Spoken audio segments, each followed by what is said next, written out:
Ça y est, enfin je décide de parler d'un sujet épineux de Bleach où la fanbase a parfois du mal à trancher sur l'éventualité d'un potentiel vainqueur dans un combat à mort entre le tristement célèbre guerrier démoniaque nous parvenant du district de Zaraki, Kenpachi 11e du nom, face au 28e leader d'une des 5 grandes familles fondatrices de l'histoire de Soul Society, le clan Kuchiki, avec à sa tête le chef de famille le plus talentueux, complet et loyal que la maison Kuchiki ait jamais connue. Je veux bien évidemment parler de Kuchiki Byakuya, le chef du clan noble dont la réputation n'est plus approuvée.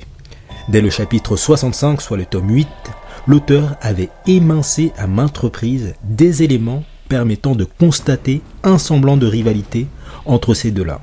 Mais c'est vraiment à l'apogée de leur affrontement contre Yami que cette adversité frivole entre les deux capitaines a atteint son prime. Ohayo minasan, c'est Franco de la Gazette du Sareitei et aujourd'hui nous allons attaquer un gros morceau qui fait débat au sein de la commune. Qui est le meilleur entre Kenpachi Zaraki de la 11e division et Kuchiki Byakuya, chef aristocrate affilié à la 6e division.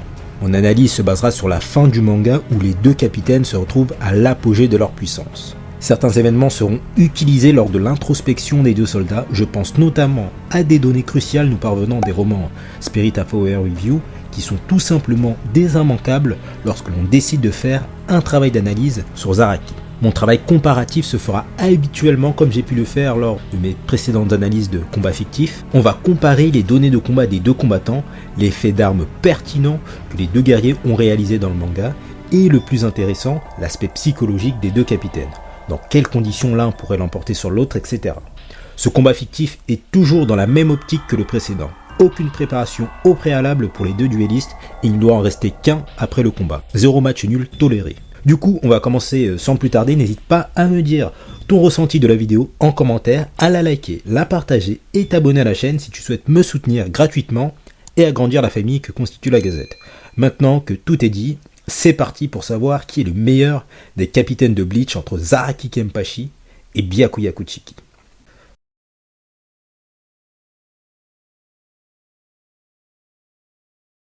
Petit rappel sur la condition de Kuchiki Byakuya, c'est un personnage que j'admire et qui est très important pour Kubo Sensei. Mais plusieurs éléments allaient dans l'optique qu'il ne devait pas survivre dans son combat contre Note. Je l'explique en détail dans cette vidéo.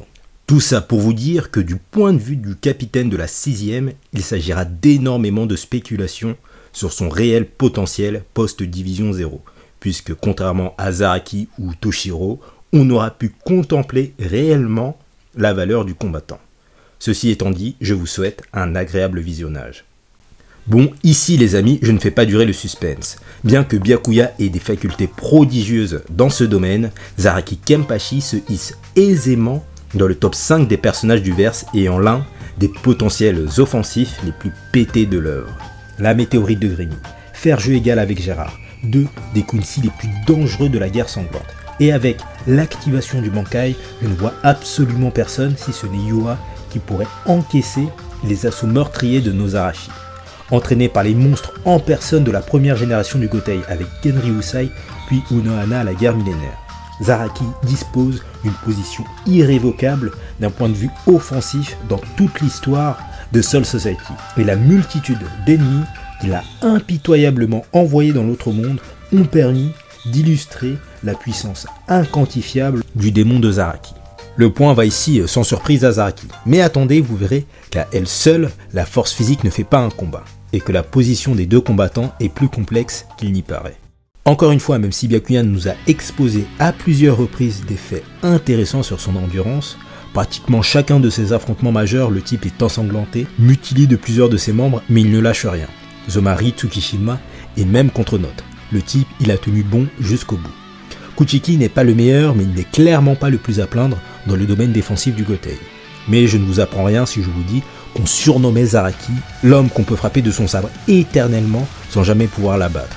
La mort t'a-t-elle oublié toi aussi, qu'il citera Noitora à Las Noches? Sa robustesse et son endurance sont telles qu'elles lui ont permis d'affronter les plus extrêmes combattants de l'histoire.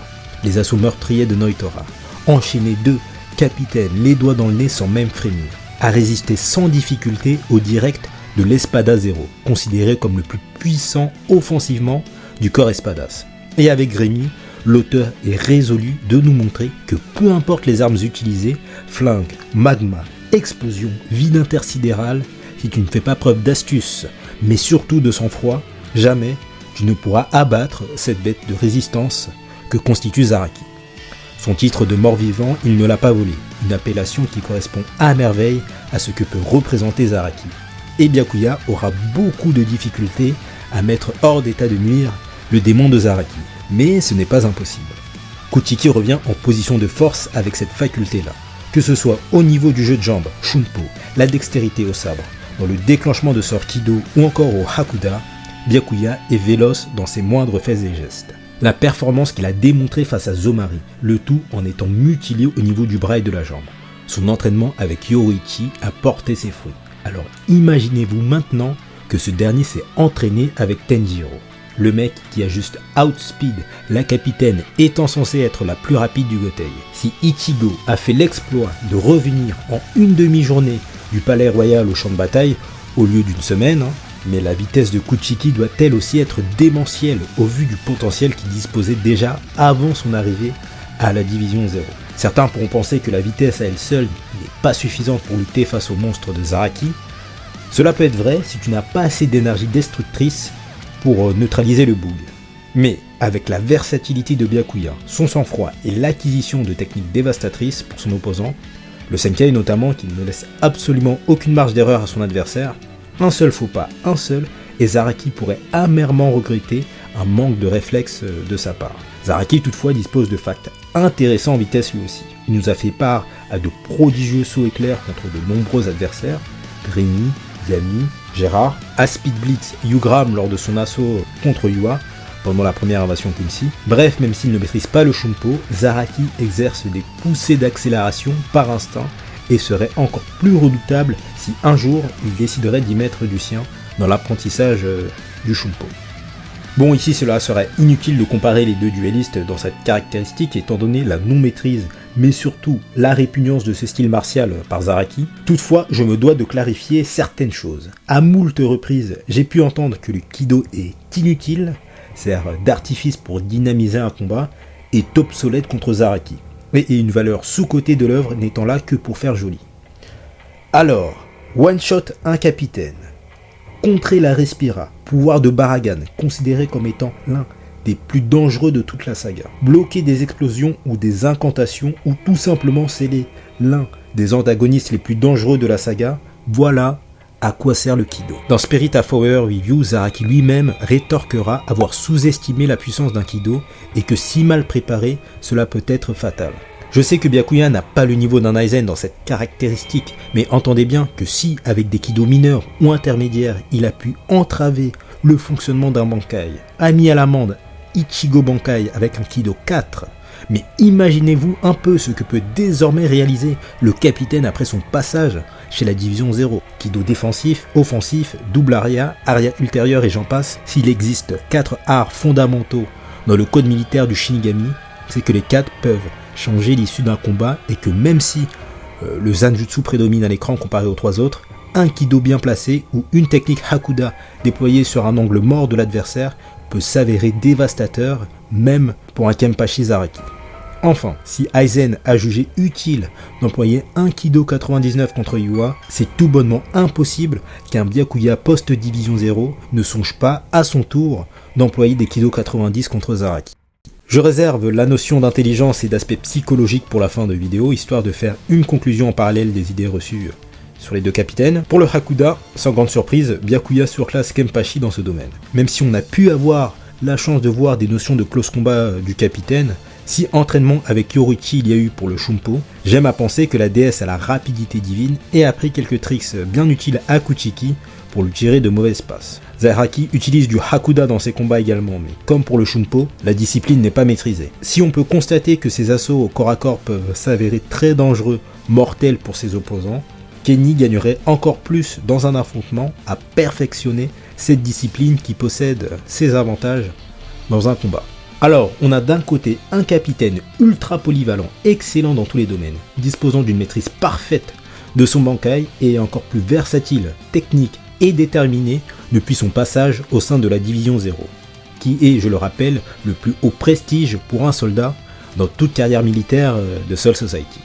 En face, on a juste le cheat code du manga, l'un des remparts les plus infranchissables du Gotei, entraîné par les plus grands, a combattu les pires menaces de l'œuvre et a sauvé la Soul Society plus d'une fois, non par pur altruisme ou sens du devoir, mais uniquement animé par sa soif de combat et son désir de bataille insatiable que possède ce personnage. Mais du coup au final, qui l'emporte sur l'autre dans cet affrontement fictif? But he's my friend. So was I.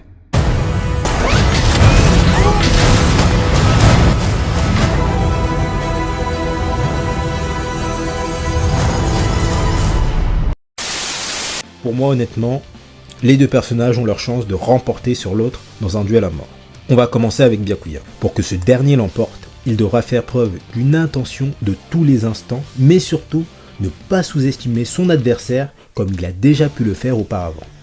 Nozarashi est une arme extrêmement punitive. Un coup, un seul, et les dommages pourront être irréversibles pour Byakuya. Il devra donc esquiver au maximum les assauts de Kenny et éviter les clashs d'épée s'il ne veut pas voir son Zanpakuto brisé en 1000 morceaux. Avec sa vitesse prime qu'il dispose après son entraînement royal, cela ne devrait pas être trop problématique pour lui. Kuchiki devra également utiliser ses meilleures techniques et d'emblée s'il veut remporter ce combat. Je pense surtout à Senkei, une technique ne laissant littéralement aucun répit à son adversaire. Zaraki est ultra robuste. Du coup, Senkei ne serait suffisant pour achever une telle bête de foire du champ de bataille. Shokei Hakutenkei serait le finisher parfait pour tenter d'abattre le démon de Zaraki. Si on prend en compte que Byakuya ait développé une variante de Senkei avec Ika Senjika, j'ose imaginer une potentielle amélioration dévastatrice d'Hakutenkei, ou mieux encore, l'obtention d'une nouvelle, ou pourrais-je dire, de la véritable technique de Senbon Sakura, comme Renji nous l'a démontré avec Zabimaru, après son entraînement avec Ishibe. Enfin, l'emploi de Kido variés et de level 90 seront fortement conseillés pour tenter d'appréhender la robustesse de Zaraki. Pour finir avec Kuchiki, je ne pense pas que la fierté lui fasse préjudice dans ce combat fictif. C'est Zaraki qui l'a en face, et il sait mieux que quiconque la puissance que recèle en lui le monstre de Zaraki. Là où Byakuya pourrait être défaillant se jouerait au niveau de l'honneur. Jamais il ne frappera dans le dos de son adversaire, viser un point faible ou employer la ruse. C'est le genre de stratagème réservé à d'autres personnages. Mais même si Kuchiki a pris sur lui pour changer son raisonnement au sein d'un combat, se réserver le luxe de ne pas pouvoir profiter d'une ouverture contre Zaraki pourra s'avérer très problématique dans le déroulement de ce combat fictif. Pour Zaraki, cela sera moins exigeant pour les conditions de victoire au vu du niveau qu'il a atteint. Là où cela pourrait être pénible pour lui serait dans le fait de toucher Byakuya au vu de sa vélocité.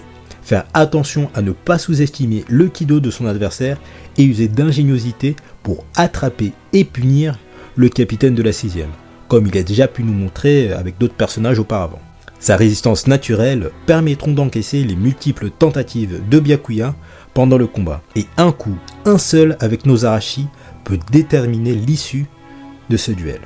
Donc voilà pour cet affrontement fictif, cela me tenait à cœur de confronter ces deux capitaines au vu de leurs situations opposées, leur style de combat, leur tempérament et leur rang social, tous les opposent au final.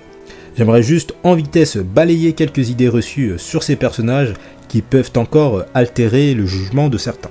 Tout d'abord, Zaraki ne maîtrise pas son Bankai, et avoir un capitaine post-division 0 ayant une maîtrise parfaite de son Bankai et l'autre non, on part avec un bon malus pour Zaraki.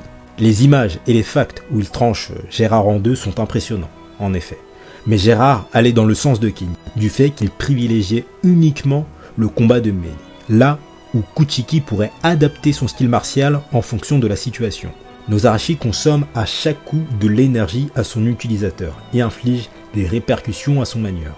Donc, même si l'arme est l'une des plus destructrices de l'œuvre, son maniement n'est pas sans conséquence et vu la rapidité de Byakuya, cela découlera d'un véritable casse-tête que de toucher ne serait-ce qu'une fois le chef de famille du clan Kuchiki.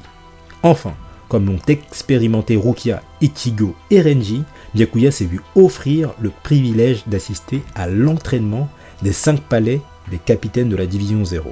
Le palais d'Ikifune qui augmente considérablement le Reiatsu d'un Shinigami. Le palais de Senjumaru octroyant une tenue augmentant favorablement la défense et la résistance de l'individu qui en est revêtu. Le Kirinden, palais de Kirinji, qui remplace le Reiatsu et le sang endommagé d'un patient pour leur en attribuer un sang neuf et décupler l'énergie spirituelle d'origine du blessé. Le Hōden, palais de Uetsu, permettant d'accéder à une nouvelle refonte de son sabre, d'acquérir de nouvelles propriétés pour le Zanpakuto et d'entrer pleinement en communion avec son épée. Et enfin, Ishibei, le moine ayant nommé toute chose en Soul Society, qui a très certainement dévoilé des accès jusque-là encore inaccessibles pour Byakuya et Senbonzaku. Pour récapituler, un Reiatsu nouveau et décuplé pour le combattant vient s'additionner à cela la puissance alimentaire d'Ikifune, augmentant encore plus l'énergie latente du personnage, défense et résistance accrue grâce aux nouvelles tenues de Senjumaru et relation et vrai nom du Zanpakuto révélé par le biais des deux derniers palais de la division 0. Autant de bagages faisant de Byakuya, qui avait déjà un niveau plus que correct, actuellement un monstre de puissance frôlant dangereusement les niveaux des plus puissants personnages de Bleach. Avec cette vidéo, je me suis rendu compte que j'ai passé une bonne partie de celle-ci à défendre Kuchiki et à essayer de trouver des failles à Zaraki dans le but de ce combat fictif. Néanmoins, le problème de la fanbase de Zaraki, c'est que ces derniers ne souligneront jamais les quelques lacunes que dispose le personnage. Pire encore, certains se contenteront de citer les romans ou d'émettre des faits alors qu'ils n'ont même pas pris la peine de les lire. Je sais que Zaraki a accompli des exploits que seul le possesseur du titre de Kenpachi aurait pu accomplir. Faire jeu égal avec Ikone Prime, qui est juste un personnage ne pouvant être abattu par une infime minorité de personnages dans le verse. Il a eu le prestige d'être classifié de FMS par le personnage le plus puissant de Bleach, et ça, ce n'est pas rien également. Enfin, arrêtons les comparaisons du genre « est-ce que Byakuya aurait pu battre Grémy ?» etc.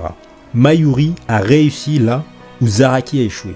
Cela voudrait-il dire que Kurotsuchi l'emporte de facto grâce à sa victoire contre Pernida? Vous voyez, je le redis, mais c'est petit comme raisonnement. Au final, Kubo Sensei a réussi à créer deux monstres de charisme au sein du Gotei 13. Et au lieu de sans cesse les comparer, profitons de ces deux prodiges du combat qui ne seront de trop pour protéger l'univers d'une quelconque invasion ennemie au cours de nouvelles aventures nous parvenant tout droit des fondations abyssales de l'univers de Kubo Sensei. Merci beaucoup à Lams et Madara pour m'avoir partagé leur point de vue et expertise sur ces deux personnages prédéfinis pour cette vidéo. N'hésitez pas à aller les follow sur Twitter. Suivez-moi également sur les réseaux sociaux Twitter, Instagram et TikTok si vous voulez toujours plus de Bleach ou si vous voulez échanger et parler de manga et d'anime avec moi. J'ai réalisé une vidéo combat fictif dans le même genre, Ulcura contre Stark, donc allez-y jeter un petit coup d'œil si ce n'est pas déjà fait. Enfin, partagez-moi vos avis en commentaire sur qui pourrait l'emporter dans ce duel de capitaine, avec bien évidemment vos arguments dans la joie et le respect d'autrui. Abonne-toi et partage cette vidéo si tu as apprécié son contenu, cela m'aide énormément à m'émanciper et à augmenter la visibilité de la chaîne sur internet. Merci énormément à ceux qui sont restés jusqu'à la fin de la vidéo, je vous aime terriblement. Et on se retrouve très bientôt sur la Gazette pour de nouvelles aventures. Sur ce, Tojite Suzumushi.